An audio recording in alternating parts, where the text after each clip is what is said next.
So potential difference IG, okay. आता इथून बघा I1 इथून जाणार गॅलरीमीटर जाणार IC, म्हणजे इकडे जाणार करंट राहील I1 मायनस IG, कारण I1 मधून किती इकडे गेला तर IC गेला, तर आपण त्याच्यावरती कॉन्सन्ट्रेट करतोय. So IC into galvanometer G, resistance of galvanometer. आता बघा D2A बघा, आपण करंटची डिरेक्शन बघा, कन्व्हेन्शन करंट I2 इकडे मूव्ह होते. ओके, I2 काय होऊ राहिला A to D मूव्ह राहिला, आणि आपण चाललो कसं D2A. सो इथं जो मिळणारा पोटेन्शियल डिफरन्स करंटच्या अक्रॉस रेजिस्टन्स R3 च्या अक्रॉस तो मिळेल आपल्याला, that is positive. So positive I2 into R3 आणि टोटल सम किती मिळेल आपल्याला 0 मिळेल. ओके, मग याला म्हणूया इक्वेशन नंबर 1. आता again apply the KVL on closed loop BCD GB. Okay, BCDGB ह्या क्लोज लूपवरती आपण अप्लाय करतोय. मग आता बघा करंटच्या डिरेक्शन चाललो, apply KVL, so negative sign, कारण करंटच्या डिरेक्शन आपण ट्रेसिंग करतोय. सो इथे मिळेल minus I1 minus IG into R2. नंतर बघा आता C to D करंटच्या अपोजिट डिरेक्शन चालू, current I2 plus IG D to C move होते, आपण C to D चाललो, म्हणून इथे positive plus I2 plus IG, that is potential difference across the R4. So current into resistance. नंतर D to A, C to D, D to A, परत करंटच्या opposite direction चालू, म्हणून positive sign IG into G is equal to total sum 0. Equation number 2. मग using balancing condition, मी तुम्हाला सांगितलं balancing condition काय. मग using balancing condition,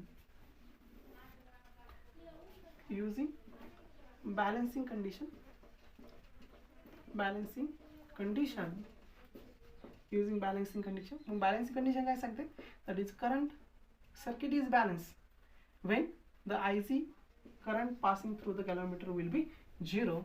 then equation 1 and 2 written as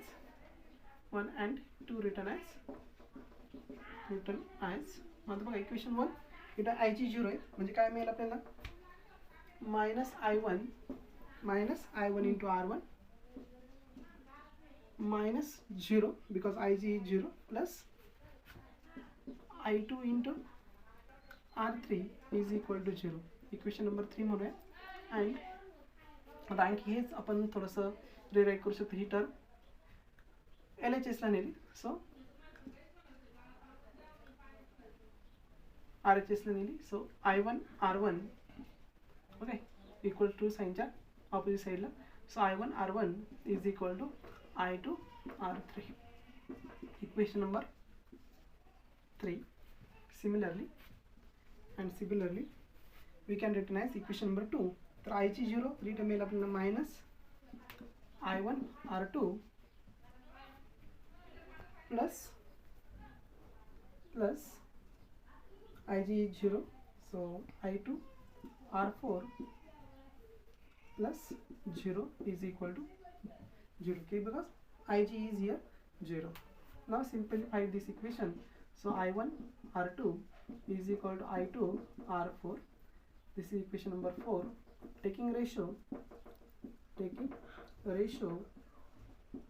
of equation 3 to 4 काय मिळेल बघा, 3 आणि 4 चा रेशो घेतला, I1 R1 upon I1 R2 is equal to I2 R3 upon I2 R4. I1 cancel, I2 get cancel. Then balancing condition of Wheatstone network R1 upon R2 is equal to R3 upon R4. This is a balancing condition, okay, of Wheatstone network. So this is a simplified equation. So important is this balancing condition R1 upon R2 is equal to R3 upon R4. त्या कंडिशनचा use आपण याच्या ॲप्लिकेशनसाठी, मग Wheatstone नेटवर्कची 2 application आपण आपल्या सिलेबसमध्ये बघितलेली. त्यातलं पहिलं ॲप्लिकेशन जे आहे ते म्हणजे मीटर ब्रिज, आणि दुसरं ॲप्लिकेशन जे आहे दॅट इज केल्विन्स मेथड. तर त्याच्यासाठी आपण ह्या Wheatstone नेटवर्कचा यूज करतो. Okay, stop. Okay, so next application, that is application of Wheatstone network. Next point, त्याच्यातला Wheatstone networkचं पहिलं application आहे मीटर ब्रिज. आता मीटर ब्रिजची डायग्राम मी तर काय ड्रॉ करत नाही, पण त्याची बॅलन्सिंग कंडिशन आपण घेऊ शकतो. That is x is unknown resistance, r is a known resistance, and this is measured by the Lx upon Lr. Okay, or Lx upon 100 minus Lx. This is the formula to find out the unknown resistance, that is x is a unknown resistance, so r is a known resistance. म्हणजे metre ब्रिजचा use होतो आपल्याला की unknown register एखाद्या सर्किटमध्ये close नेटवर्कमध्ये unknown resistance जर आपल्याला find करायचं असेल नोन रजिस्टन्सच्या कम्पेअरमध्ये, तर तो आपण मीटर ब्रिजच्या साहाय्याने फाइंड आउट करू शकतो. दिस मेथड्स इज बिलॉंग किंवा depends on the null point deflection, म्हणजे याला नल पॉईंट डिफ्लेक्शन किंवा नल डिफ्लेक्शन मेथड असं म्हटलं जातं. ओके, नंतर सेकंड आहे that is a Kelvin's method.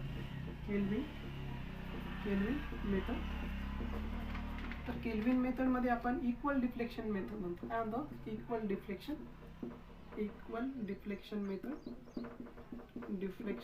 Method. तर आपली जी मीटर ब्रिज ही जी आहे तर ती नल डिफ्लेक्शन मेथड. काय आहे? Null deflection method. ओके, तर इथे केल्विन मेथडमध्ये आपण सेम परत केल्विनमध्ये आपण resistance in galvanometer find out करत होतो. काय? Resistance in galvanometer. याचाही formula that is G upon R. G is a resistance in galvanometer, R is a known resistance, is equal to Lx upon Lr or Rx upon 100 minus Lx. Okay, so this is the phenomena related about the Kelvin's method. फक्त लक्षात घ्या, बऱ्याच वेळेस question तुम्हाला CET विचारला की metre bridge is a null deflection method. तर Kelvin method जी आहे ती इक्वल डिफ्लेक्शन मेथड. याच्यानंतर आपण या चॅप्टरच्या लास्ट पॉईंटकडे जर वळलो करंट इलेक्ट्रिसिटीचा, तर आपल्याला माहिती आहे दॅट इज अ पोटेन्शियोमीटर. तर potentiometer is a device which measure the unknown EMF compare with the non EMF. म्हणजे आपण एखाद्या सर्किटमध्ये क्लोज नेटवर्कमध्ये जर आपल्याला दिली EMF अननोन EMF मेजर करतो आपण नॉन EMFच्या कंपेअरमध्ये. म्हणजे अननोन आणि नॉन EMF मध्ये आपण काय करतो? कंपॅरिझन करतो आणि त्यानुसार आपण काय करतो? नॉन EMFची व्हॅल्यू फाइंड आउट करतो. So potentiometer is a device which used to measure the unknown EMF compared with the known EMF. Okay, तर हे छोटंसं आपण जर डायग्रामॅटिकली समजून घ्यायचा प्रयत्न जर केला तर आपण एक बॅटरी घेऊयात. ओके, पोटेन्शियोमीटर एक वायर आहे साधारण 1 मीटर टू 2 मीटर साधारण याची लेंथ असते. ओके, पॉझिटिव्ह निगेटिव्ह इथं की वगैरे आपण क्लोज की रिओस्टॅट वगैरे दाखवू शकतो. मी शॉर्टली ही ड्रॉ करते. Suppose this is a point and this is a B point, this is a AB, is a potentiometer wire. Okay, तर मग या वायरची लेंथ आपण कॅपिटल L घेऊयात. ओके, मग आता कॅपिटल L जर आपण याची लेंथ जर टोटल लेंथ कॅपिटल L, या वायरचा टोटल रेजिस्टन्स जर आपण कॅपिटल R जर घेतला, टोटल रेजिस्टन्स किती घेतला आपण? Capital R. तर आपण पोटेन्शियल डिफरन्स A आणि B मधला जर फाइंड आउट जर केलं तर total potential difference between A and B. Okay, potential difference between A and B is equal according to Ohm's law total current passing through that potentiometer wire into resistance of that potentiometer wire. Okay, त्या potentiometer वायरचा resistance. Okay, मग इथे EMF आहे. So हे आपण असे right करू शकतो, I is equal to E upon आता EMF तिचा स्मॉल रेजिस्टन्स घेऊया, internal resistance small r, then we can written as that is EMF I upon capital R plus small r. Okay, capital R is a resistance of wire, R is a small r is internal resistance of EMF into capital R. So but I is equal to, मी थोडंसं वेगळ्या पद्धतीने right करतो. So I is equal to E upon capital R plus small r. Small r is internal resistance, then potentiometer PD between AB wire, that is a E upon R plus small r into capital R. Okay, so this is a potential difference between AB.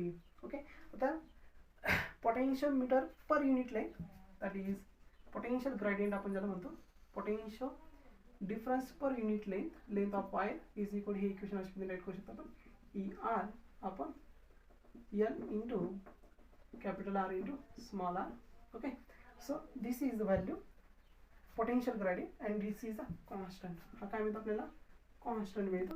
Okay, so this is constant, then VAB is directly proportional to the length. म्हणजेच बघा potentiometer मध्ये आपण जर potentiometer वायरवरती कोणत्याही दोन point मधला जर potential difference जर घेतला तर तो कशाच्या प्रोपोर्शनल असतो, तर it is directly proportional to the length of that wire. Suppose just we imagine that this is C point and length A to C is small l, then potential difference between A and C is directly proportional to L. Then VAC is equal to K into L, and this K is called as a potential gradient. That is E capital R upon capital L into small r into small r into L. This is the value of K. K is constant. That is called as a potential gradient. Okay, so this is a simple information about the potentiometer. आता potentiometer चे 3 application आपल्याला इथे discuss करायचे. Okay, तर याचा application पहिले application आहे, that is first application of potentiometer. Compare EMF of the cell. तर to compare the EMF of cell, to compare the EMF of cell, again simple, that is if you take as ratio of E1, that is EMF E1 upon E2 is equal to, then we get the length L1 upon L2. In this way we can find out the comparison of cell.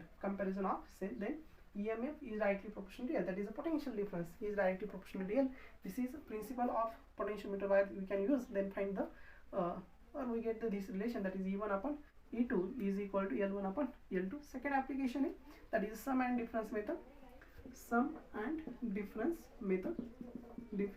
इथे आपण unknown EMF in terms of known EMF find out करत असतो. इथे आपल्याला मिळतं, that is E1 plus E2 is upon E1 minus E2 is equal to L1 upon L2, or E1 upon E2 is equal to L1 plus L2 upon L1 minus L2.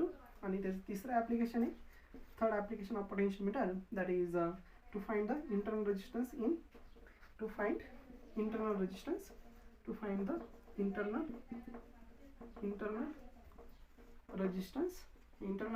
आपण find करण्याची इथे formula आहे simple, that is small r is equal to internal resistance, small r is equal to capital R in bracket L1 upon L2, this is balancing length minus 1,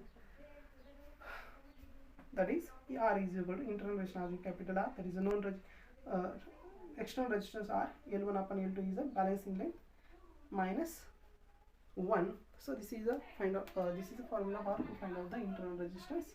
So here your total chapter of current electricity will be complete. बघा आपण इथं current इलेक्ट्रिसिटीचे हे chapter जे आहे ते इथं संपवतोय. आता झालं काय की आपण हे जे पॉईंट जे आहेत त्याचे डायग्राम बघायचे, ते आपण काही इथं आपल्या क्रॅश कोर्समध्ये आपण सगळ्या गोष्टी काही इथं ड्रॉ करू शकत नाही. त्याच्याशी रिलेटेड ज्या डायग्राम जे आहेत ते तुम्हाला आपण शीटमध्ये सगळे दिले आहेत. शीटमध्ये क्वेश्चन पण आहे, त्याची सोल्युशन पण आहे. तुम्हाला काही अडचण असेल तर ती प्रॉब्लेम तुम्ही मला सेंड करा. मी ग्रुपवरती आपल्या क्लासरूम ह्या ॲपवरती तिथं सगळ्या तुमच्याशी नोट्स वगैरे शेअर केले आहेत. तुम्हाला काही प्रॉब्लेम डाऊट वगैरे असतील तर तुम्ही माझ्याशी शेअर करू शकतात.